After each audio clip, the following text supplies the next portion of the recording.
Adam Murphy, and this is my wife Christina Murphy. So we have 5 children, Kai, Sky, Killian, Lily, and Declan. And we also have 3 dogs and a cat. Used to be a millwright. I used to be a millwright. Skilled trades, working in paper mills, power plants, the car plants, and we've been. Well, I used to volunteer with special needs children and volunteer at our church with the special needs ministries, and I used to volunteer at the school, and I was a mother and wife for the past 5 years full time, and we moved to Flint, back to Flint in 2013, a year before the water crisis.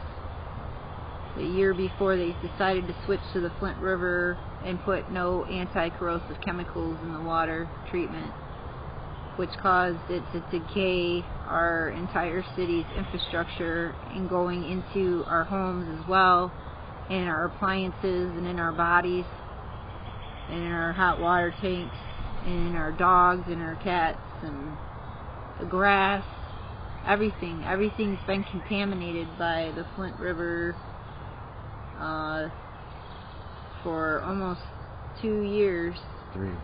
Almost 3 years. Well, they switched back to Detroit this last winter. But we're still having, for 3 years, going over 3 years now. We've had obviously problems with our pipes. Well, the state had to come in and remove all our pipes inside the house because they were damaged from the water. Because the dog. And what alerted us was I was working at General Motors truck and bus plant in Flint, Michigan here, and my wife had said that, you know, our dog was losing a lot of weight, and we didn't know why. But I went to work that following day and started talking to this guy who worked in the engine plant, and he you know, we had a coffee break, and we were just talking, and I said, my dog's sick, and he goes, well, have you had your water tested? And I said, no, what's wrong with the water? And he goes, that's why your dog's sick. You know, it started corroding parts on the line, and I was the first whistleblower to bring it to the table. And he goes, if I were you, I'd go get your dog tested for lead and whatever else.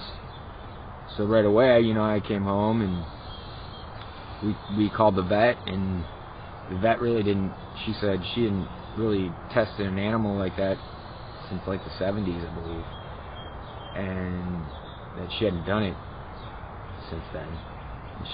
So we had gotten our dog tested, and his levels were through the roof, which brought, you know, red flags. He was 409 parts per billion. Lead concentration greater than 350 parts per billion. Our diagnostic for lead toxicity. The guy who did the testing got us in touch with the state, and then we had Department of Agriculture call us, Michelle Shallow.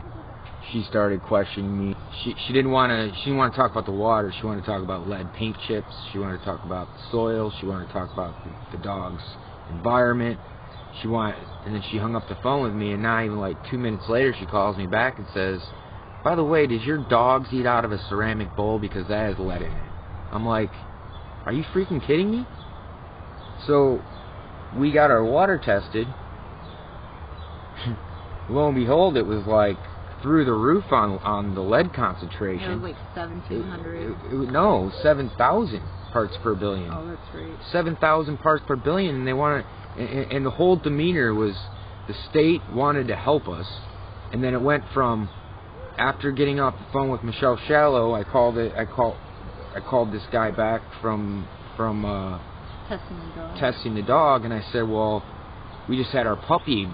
We just had my dog just had a puppy, and it was a stillborn, and my wife was 16 weeks pregnant, and so if you can only imagine, this puppy comes out with missing hair, translucent skin, underdeveloped, And I'm trying to, I thought it was an autopsy. They call it a necropsy. So I'm asking this guy, can you get a necropsy done? And he goes, well, that costs a lot of money. He goes, stick it in your fridge for a couple weeks and we'll try to figure out a way to get that tested. Well, 2 weeks went by, nothing. And then we're speaking with the state officials. The governor was supposed to call me, never called me. Talked to Dan Walling, mayor at the time. He was too busy. He said he's sorry. Should have never happened. And I'm talking to him about the situation with General Motors, having the opportunity to switch back to the Detroit water because it was corroding their parts. And I said, when were you going to tell the community that it was damaging damaging the General Motors parts? And if it's damaging the parts, what's it doing to the human body? And that's when he said, well, I've been up since 6 o'clock in the morning and I ain't got time, I gotta go. And that's when I said, well, I've been up since 3 o'clock in the morning and I've been working 7/12s for months, driving back and forth from Toledo, Ohio, and taking care of my family, taking care of my sick animals, and not realizing at that time I was sick myself, and realizing, oh shoot, what about my family? What about my kids? What about my baby that we're gonna have? My wife's freaking out, and we're trying to make sense of all this, and I had to leave that job because of all the phone calls I was getting. I couldn't work and get these phone calls, and it was interrupting my reputation. They say it takes a lifetime to build a reputation. It takes seconds to destroy it. Well, this has destroyed not just my reputation, but my manlyhood, our livelihood, our way of providing for our kids' future. It's crippled it's crippled the residents. It's crippled. People have died from this, and will continue to do so. Where the lead abatement program came into our house when the state got involved, and to make a long story short, they were supposed to do paint and windows to make sure that there was no lead dust. Of course, we had lead under maybe 5 layers of paint, and of course we had lead in our old window frames, but we had painted it, put a coat on it so there wouldn't be dust. I already knew how to take care of an old house because I had worked in apartment complexes and they taught us how to deal with lead paint. And so I already was doing all the precautions, but still they wanted to give us this program. So they come into our home and we're like, well, the lead's in the pipes. And they're like, well, we're not going to do the pipes. And then we're like, yes, you are. And so then actually they talked to their powers above them, and they said, yep, you're going to change the pipes. Then we said we need the water heater replaced. They weren't going to do that. That's not part of the program. That's not part of the program. Neither was the pipes. Change the water heater. They had to change the water heater. I wish to this day we would have pressured them about the boiler system because our boiler system is messed up now. They're trying to say it was a closed system. Fresh water goes into my boiler system every so often because steam comes out of a pressure valve, and we were wondering if the bacteria, Legionnaires, could be stuck in people's boiler systems, just like it gets stuck in the AC systems. And people have verified that it can happen. So other people that have boiler systems in the city, they could be exposing themselves to bacteria through the steam in the wintertime. And we had our water tested. We had bacteria at one time, so there could be bacteria in our boiler system because it hasn't been replaced. And it costs a lot of money to properly, if you don't know how to properly flush your boiler or properly flush your hot water tank. Well, you have no income. You have no income, So because you're disabled. So how do they expect you to pay for this? And the water, and I did talk to a plumber when I was at General Motors, and he said what happens is over the course of 60, 70 years, the pipes and the infrastructure build up a scale, and when they released that Flint River water because it was so corrosive, it ate that protective coating, that scale inside the pipes. And that's when I began to think, man, so that's what we've been drinking, is all that corrosive scale and stuff that can break down metal. We drink. Yes. And if it can break down metal, you're darn right, it's messed us up. I have an autoimmune problem now from the water. My husband has seizures, early onset dementia, anxiety, tremors, which are different than seizures. It's almost like a PTSD, like a post-traumatic stress disorder, because you've been exposed to a government that was supposed to protect you, and all they do is lie and they cover the truth. And I still don't have an income. They're like, oh, we'll just get you on SSI. That's like another way of saying welfare. Like we were providing for ourselves. We just needed some help to get through so we could get treatment and get a little better so we could go back to work. They're just really not doing anything. Like, they keep going on the TV saying they're doing all these programs, but these programs, we've looked into them, they're lying. They're saying that you should,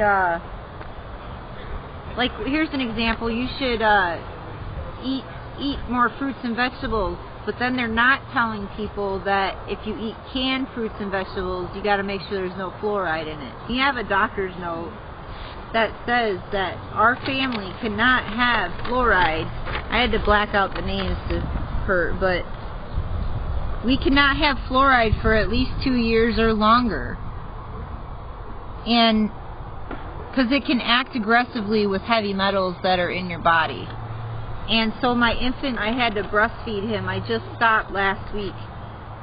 So that meant the whole entire time that I was breastfeeding him, I couldn't have a painkiller or something to help me with my stuff. So now I'm going to have permanent damage in some of my bones.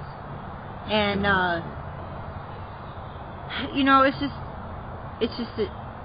it seems like there's no light at the end of the tunnel, but then there's people that come out of nowhere and they start asking, well, what can we do for you? And that was not happening. Like, there was no one to help at all. And now we have people coming from out of the state of Michigan, even from different countries, coming here trying to spread awareness about what has happened and how the media has cut off the voice to this city. Our local media has literally sold themselves out to the government because we have been told, and we also have some evidence that's on video that other people have, that the media was told that they will not be allowed at any governor meetings if they speak about certain truths. And what it was is that day, it was about our detailed water reports showing that there's more than just lead and copper in our water, and that there's bacteria, and here's bacteria, and then there's also aluminum and copper and zinc, and there's all kinds of things. Those are just 2 bacteria. There's been other bacteria found as well. And then the detailed water reports, the news wouldn't report. They were like, well, we can't report that, or we'll not. No, that's the NLP one. Oh. Here we go. Here's one. So you got aluminum is 1.2. You're supposed to move the decimal point over 2 spots, so that would be a 120. And then copper is a 13, so it would be 1300. Lead is a 1.2, so you move it over to 120. Now this is just one reading. I have had lead go all the way from the thousands down to the hundred. My husband has really bad manganese poisoning, and pretty soon we're going to find out what's hiding in my bones. I just haven't yet because of the breastfeeding. You get weak, you get tired, memory fog, and it feels like if you ever had the flu, times that by 10. And it's daily. Sometimes you have one good day here and there. Yeah, every once in a while I have a good day. I won't feel that sick feeling, but mainly it's every day. Yeah. Some days are better than others, but when you're so weak that you can't walk up your stairs to go in your own bed with your wife, and you got to sleep on the couch. He hasn't slept in the bed with me for it's been almost, I would like to say it's almost been a year since we've been in the same bed. Which a lot of people are getting divorces because of this water problem. Adam and I don't want that to happen, but we've had problems where we get so stressed out that we're fighting each other. And that's normal, to be stressed out.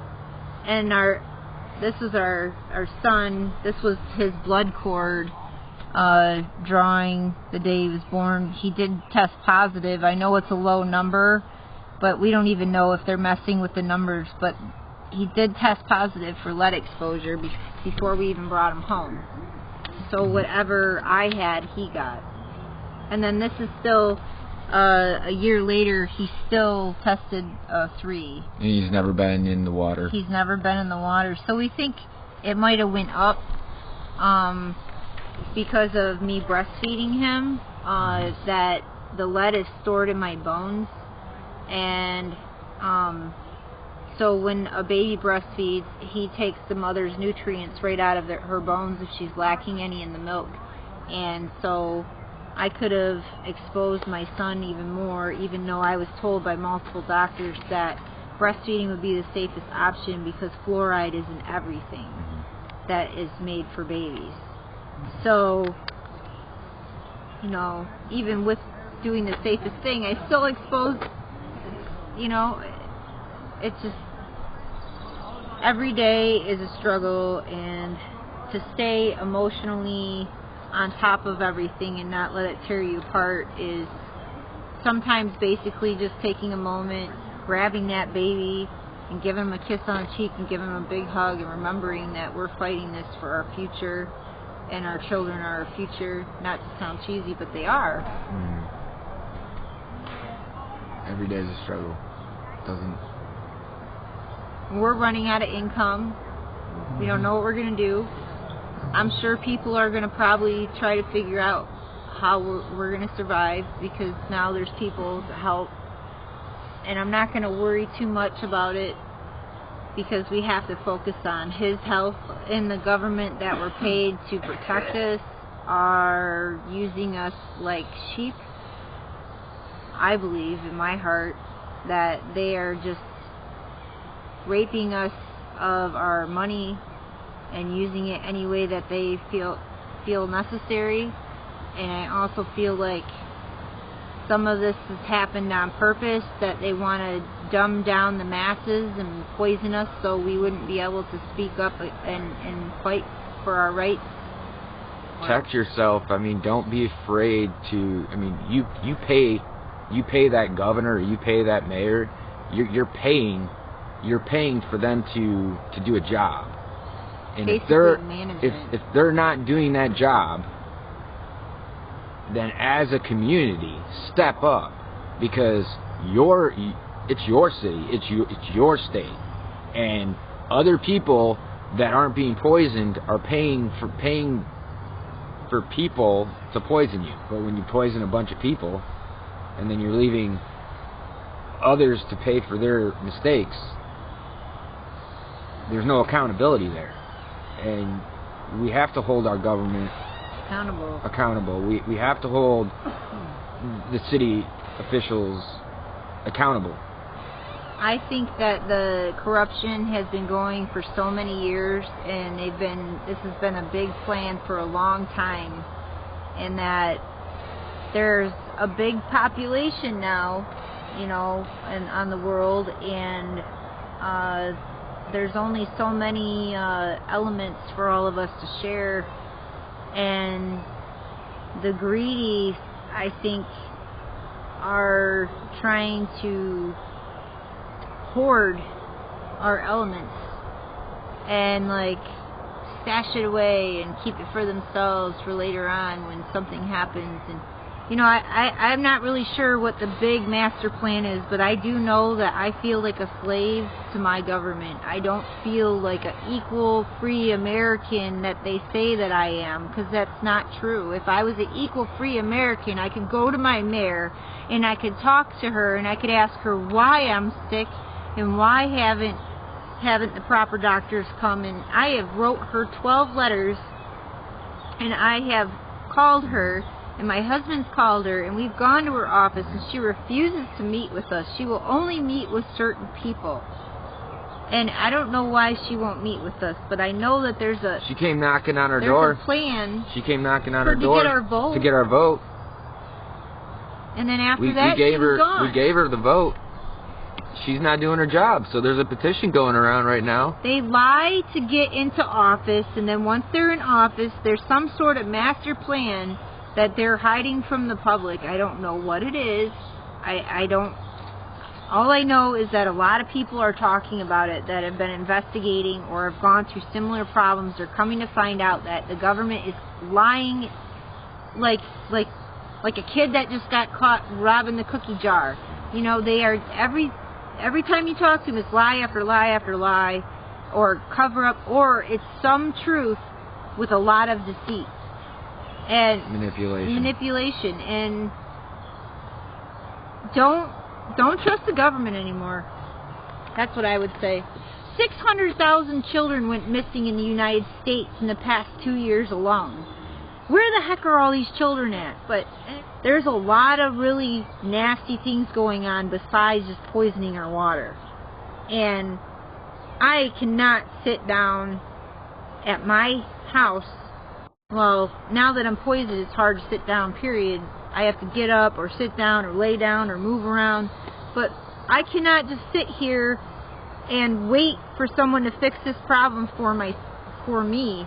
I have to be a part of the solution, because no one else is going to raise my children. And they're hoping that, him and I die, so then they could have 5 more foster children in the system. Each foster child, if it's a special needs child, the government gets like $100,000 per special needs child if they're in the foster care system. And they get like $25,000 per child if they're normal. So special needs children are being picked on very aggressively. They're being targeted in schools. If they hear anything like you spanked your kid, they'll use it as an excuse to take that kid out of your house so quick and put it in a foster care system so they can get their money. I mean, there's a lot bigger picture going on here than just poisoning a city, which is big enough in itself. Test your water. Don't trust nobody right now, except for people that you can trust. Listen to your gut, and whoever you pray to, pray.